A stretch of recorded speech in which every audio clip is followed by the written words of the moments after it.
Welcome to the Real Estate Pros Show, where we interview real estate investing professionals from coast to coast, as well as the service providers that serve the real estate investing industry. Our goal is simple: share what's working now to help you improve and scale your business to the next level and meet the pros that can help you get there. Real Estate Pros is powered by Investor Fuel, America's leader in helping real estate investors and professionals build the business you need to live the life you've always dreamed of. Let's start today's show. Property insurance for real estate investors doesn't have to be difficult, but it does need to be there to protect you when you need it. MyInvestorInsurance.com not only provides insurance at 15 to 30% cheaper than traditional agencies, it's built specifically for real estate investors like you. You can set up an account in about 2 minutes, get quotes on properties, turn on and turn off insurance for your fix and flip or rental properties in around 2 minutes without having to talk to anyone directly, all through our portal. There's no better way or faster way to make sure you've got the coverage you need to protect you, and no more lengthy policies either. Once you're set up, you're billed monthly and prorated by the day for however long your policy is active. It's powered by MSI, the third largest independent MGA, with 1.5 million customers and more than $1 billion in cumulative premiums written. Get set up today in about 2 minutes at myinvestorinsurance.com/fuel.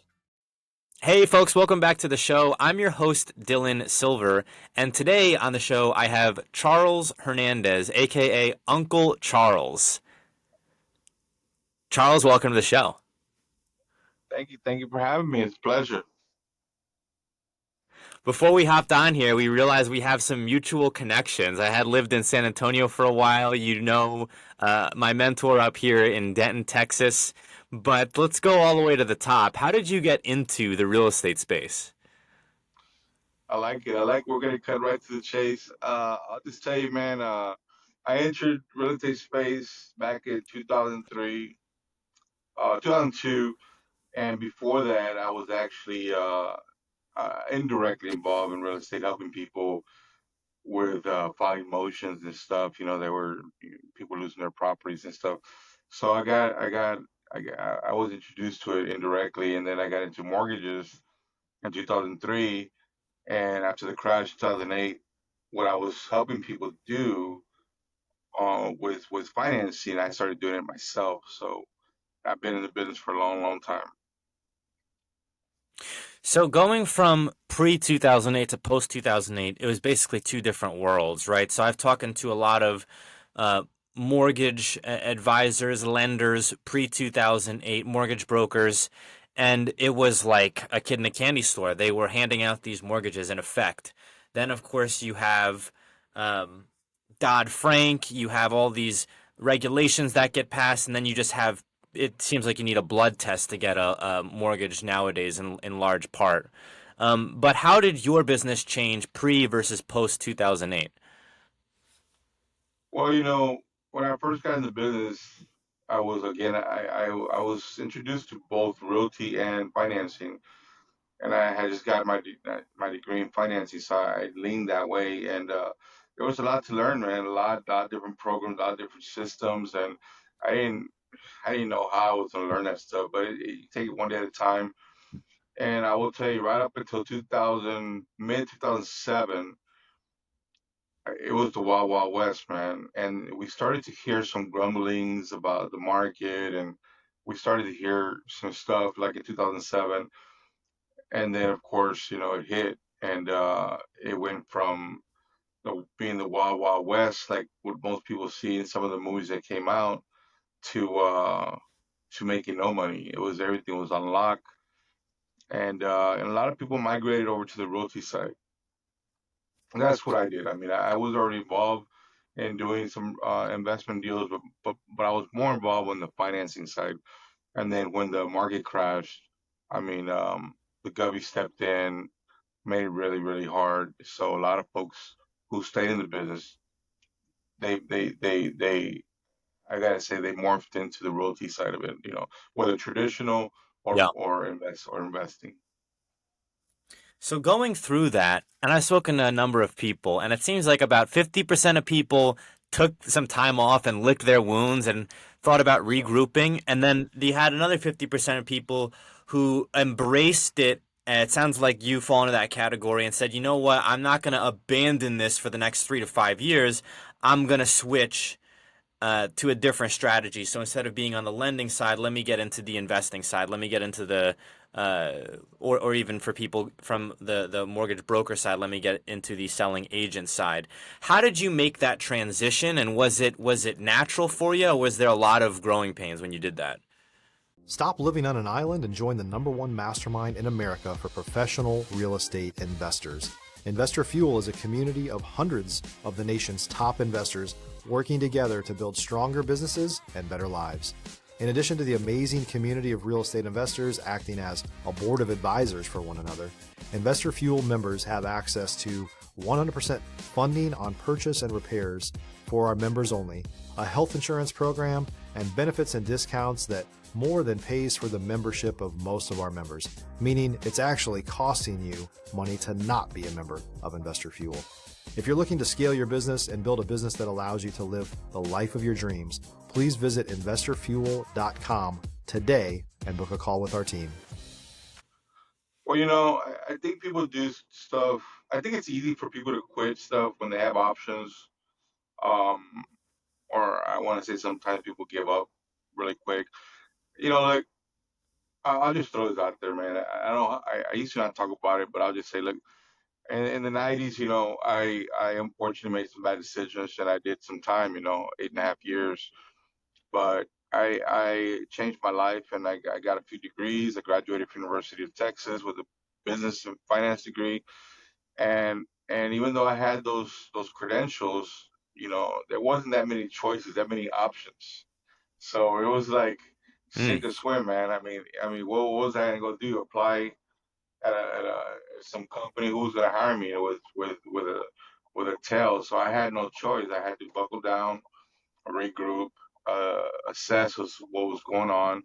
The financing game was pretty much torched, and so I just decided to yeah. do in realty what I had been helping investors do from the financing perspective. So back then, I mean, we were doing subject twos and burrs and all that type of shit, but it wasn't called that then. There was no names for it, Yeah. and so the names that everybody's familiar with today, that's only been in the last maybe 8, 10 years that the names, these strategies have become vogue. But before that, all that stuff was being done before the crash.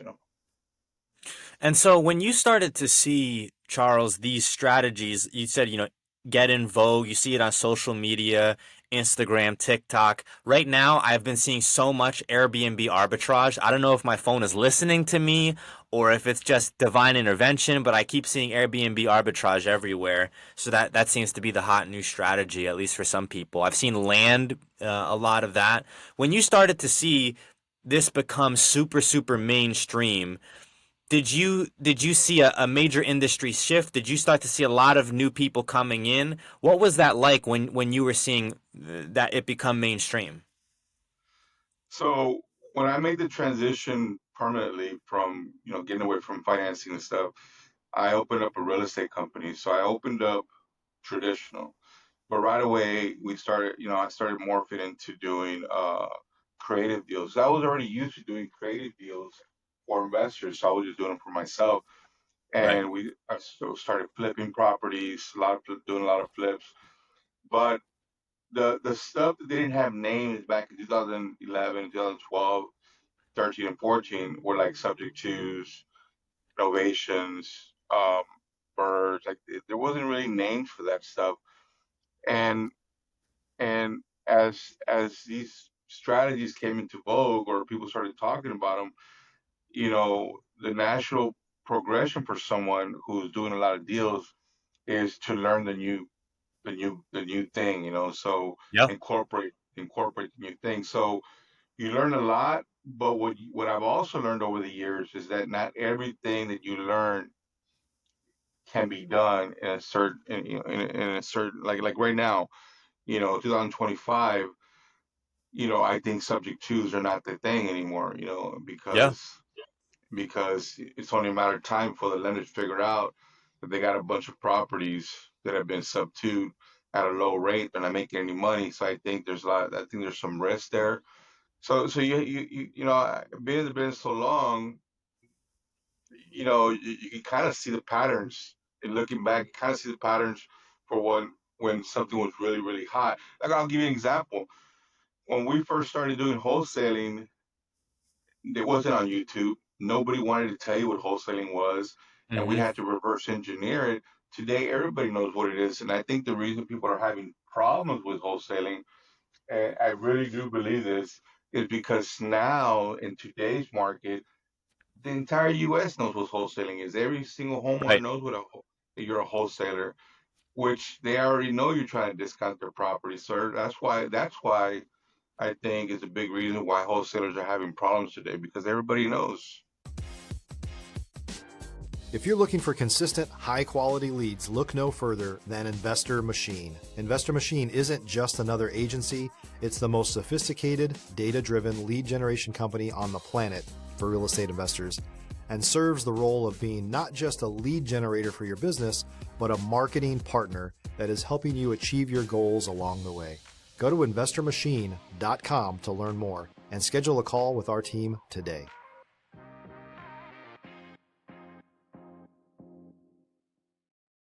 The secret's out of the bag. To your point, Charles, if you would have taken the burr strategy and you were doing it 5 years before David Green wrote that book, right?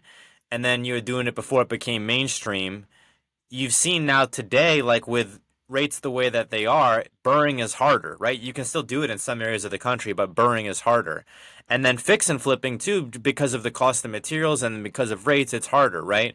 So a lot of people might think, well, subject to would be kind of a win-win because you have these rates from 2019, 2020, 2021 that are lower, but now the powers that be and the people that enforce real estate in these different jurisdictions are cracking down on it, and then um, making it so that it's harder to do, or that you need a license to do any type of real estate transaction in some areas. And so who knows how long subject to will stick around for. But what areas are you passionate about in your business today? What's the new area that may be expanding that a lot of people haven't tapped into? So, my company split in 2024, early 2024 after 12 years. And I won't go into that, but it was our time to split. We did some really big things, some big events. We did some really great things. I think that like for me on the real estate side, uh, one of the things that we're concentrating a lot right now is on overages and excessive funds. So, for example, we still wholesale when we get a deal. We'll hotel. I haven't really done any flips lately. I haven't done any subject twos lately. I've done some creative deal. I do a lot of reverse wholesaling, so I love to create deals. But one of the things that I actively pursue right now is overages. So post foreclosure overages and excessive funds. So in other words, uh, tax properties that have gotten foreclosed for taxes. So I concentrate on those two things because I can find the people pretty easily, and the funds are there, and so they get a piece, we get a piece, and everybody's happy. And while everybody's PPCing and cold calling and SMSing for wholesale deals, we're just talking to the folks who already got foreclosed, and they thought it was game over, but it's not game over. Hmm. So let's dive into that a bit here, Charles. So this is totally new to me. If they've been foreclosed on, has their property already been sold at auction?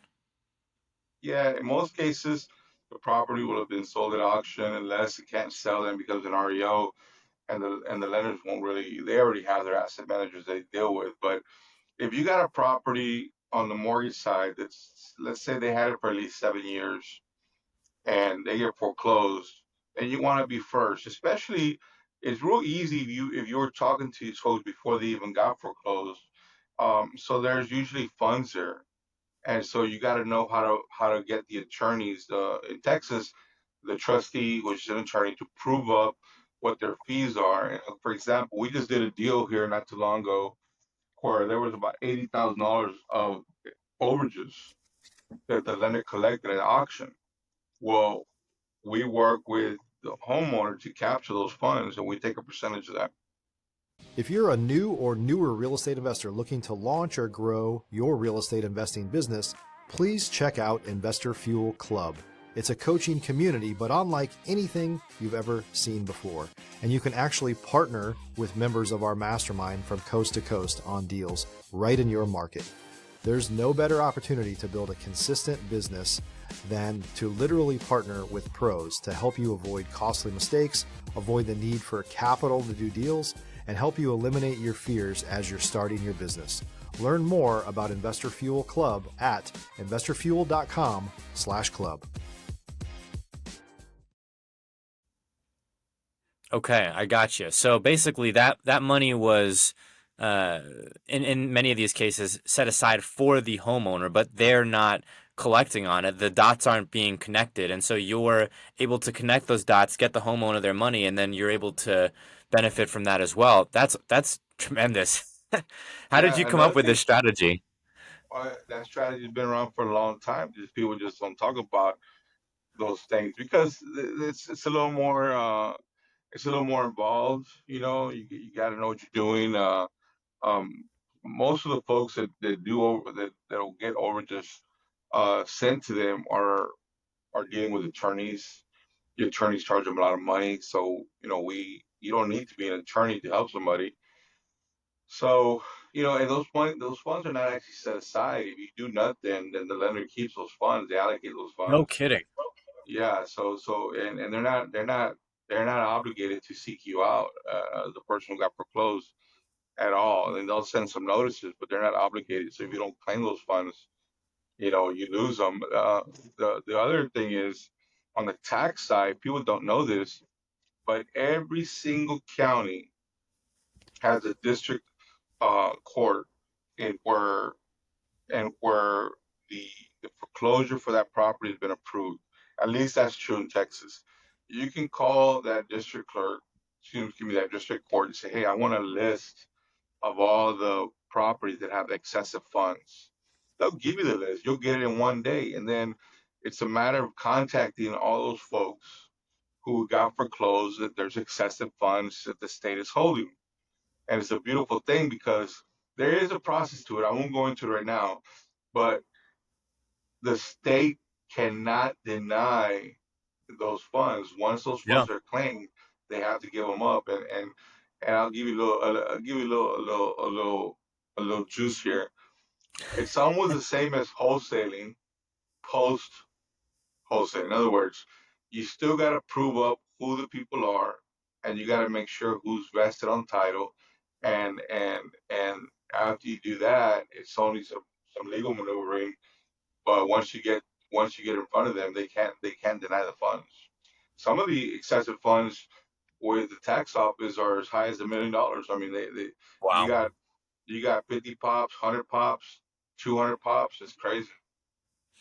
Now, I do have a general question, selfishly, and don't give away all the game here, Charles, but selfishly, I am curious for people who are wholesalers, and for myself specifically, like I'm calling through some of these foreclosure reports to see if I can help anybody. I'm also a licensed realtor, so where applicable, if people are in a positive equity situation, I could potentially assist them to sell their home before the foreclosure auction. Do you think that the Roddy report and similar reports are the best way to get in touch with these people, or is there a better type of way to get it directly from the clerk or the county court?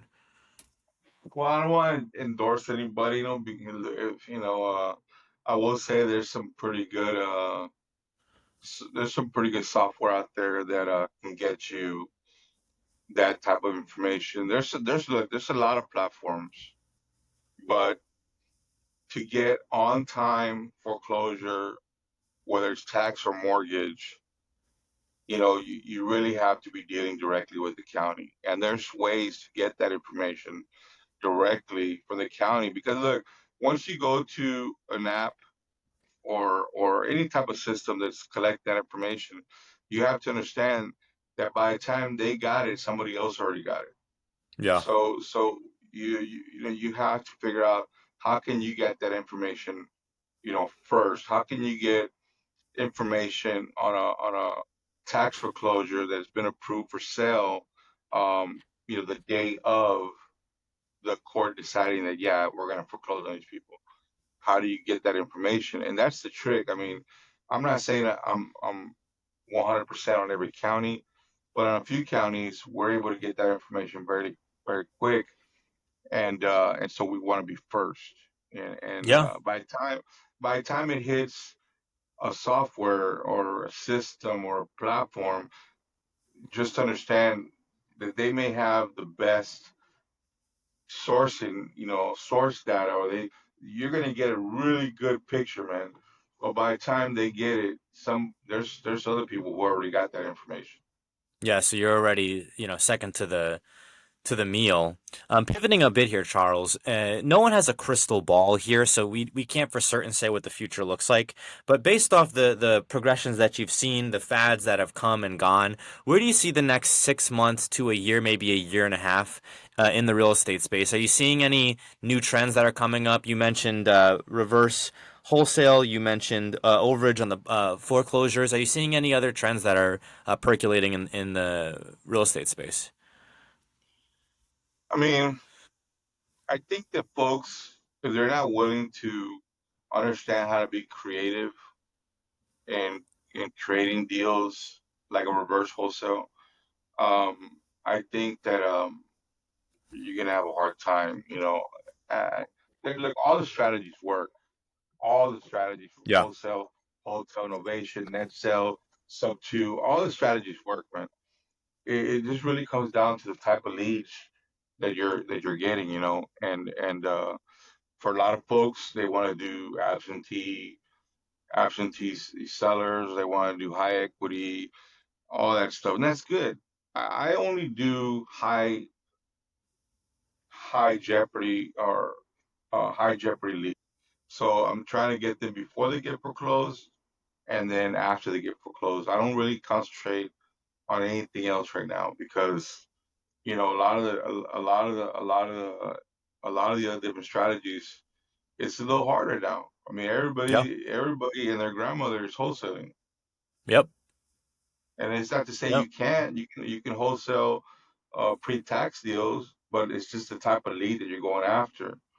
A lot of folks do No question. PPC and they have success with it, but there's a lot of competition with PPC because there's a lot of people doing it. So these folks, $300 a lead, you know what I mean? Yeah. well, not only that, if you're buying, for example, let's just say you're buying PPL, and I'm not saying everybody does this, but let's say you're buying PPL, in most cases, a lot of those companies are selling those leads to three, four, five, six, seven, eight, 10 people, and by the time you call them, they've already been called, you know, several times. So I'd rather just source my data directly from the county. To your point, Charles, I was talking with a real estate investor out of Seattle who's also an engineer for Microsoft. And he was explaining that he had his ideal area of the country picked out. He wanted to do remote real estate investing out of San Antonio. So he was targeting San Antonio properties. And he said that all of his offers that were at 70% of ARV were pretty much getting rejected. He wasn't having any luck. He was finding that he had to be at 80, 85% of ARV in order to compete. And his strategy was just to make as many offers really as he could. I shouldn't say just, but that was his strategy. And then he found actually great success in his hometown of Detroit, Michigan. And so he said, yeah, there really wasn't that many people comparatively to San Antonio doing the same strategy, just in a different area. So I was able to apply the same basic formulas, 70% of ARV or less in a different area. But to a lot of these areas in Texas, San Antonio, I'm in DFW Metroplex, it's just highly, highly competitive. And like you said, everyone and their mother is a wholesaler. So the Well, market is just more competitive. not only that, you have to understand that like a city like San Antonio, you know, has grown up not only in the people doing the business, but the public. They understand. You got some of the biggest companies that came out of San Antonio that do wholesaling, nationwide. and I won't say their names, but they're pretty big, Uh, the public knows, and it's not to say that the public shouldn't know. What I'm getting at is that if everybody knows a shark is coming, you're going to get out of the water, and so nobody wants to get bit by the shark. And I'm not saying that wholesalers are sharks. I'm just saying that the people perceive wholesalers as being sharks, so they've already cautioned.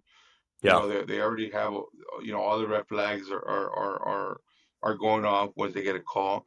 But if you go to a town like Detroit, where they took such a massive hit, you got so many people who have left the city, and there's a bunch of real estate there.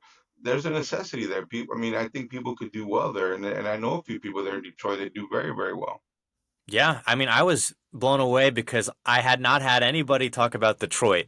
And we were almost waxing poetic, Charles, about Detroit. And I said, I'd always thought about Arizona, Texas. I love personally just the weather and the climate, the South Florida area, but never thought about Detroit. And I'm thinking, for real estate investing purposes, I really should look into it. But Charles, we are coming up on time here.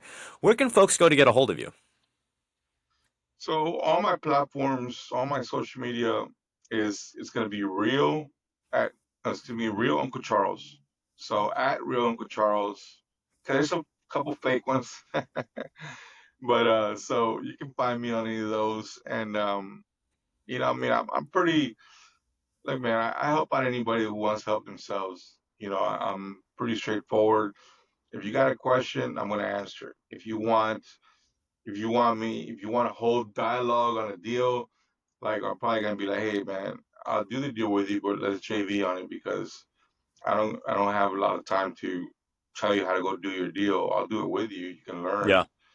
And so I always answer my own stuff. So I don't use a VA to answer my social media. Well, Charles, thank you so much for hopping on here, for providing us some value, and for talking to us about your growth in the real estate space, all the strategies, introducing us to the reverse wholesale, the overage, post foreclosures. Thank you for your time, man. Thank you, man. Thanks for joining us for today's Real Estate Pros Show. You can learn more about the amazing benefits of the Investor Fuel Mastermind community, including surrounding yourself with hundreds of other rock stars, 100% financing for your deals, and members-only discounts from vendors you're likely already using that, as a member of Investor Fuel, will save you more than the cost of your membership. Visit investorfuel.com to learn more. If you're interested in joining us as a guest of this show, please visit investorfuel.com/pros to apply. You can also check the show notes for access to free resources, how to get access to world-class lead generation, and much more. Don't forget to subscribe so you never miss another episode. Have a great day. We'll see you on the next show.